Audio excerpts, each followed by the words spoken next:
You asked, how to divide 4,780 by 3 using the long division method. 4 divided by 3 equals 1. 1 times 3 equals 3. 4 minus 3 equals 1. Bring down 7, making 17. 17 divided by 3 equals 5. 5 times 3 equals 15. 17 minus 15 equals 2.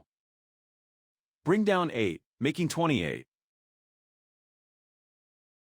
28 divided by 3 equals 9.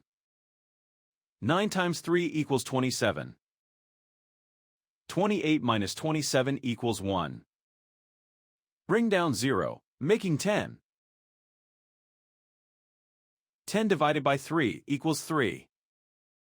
3 times 3 equals 9. 10 minus 9 equals 1.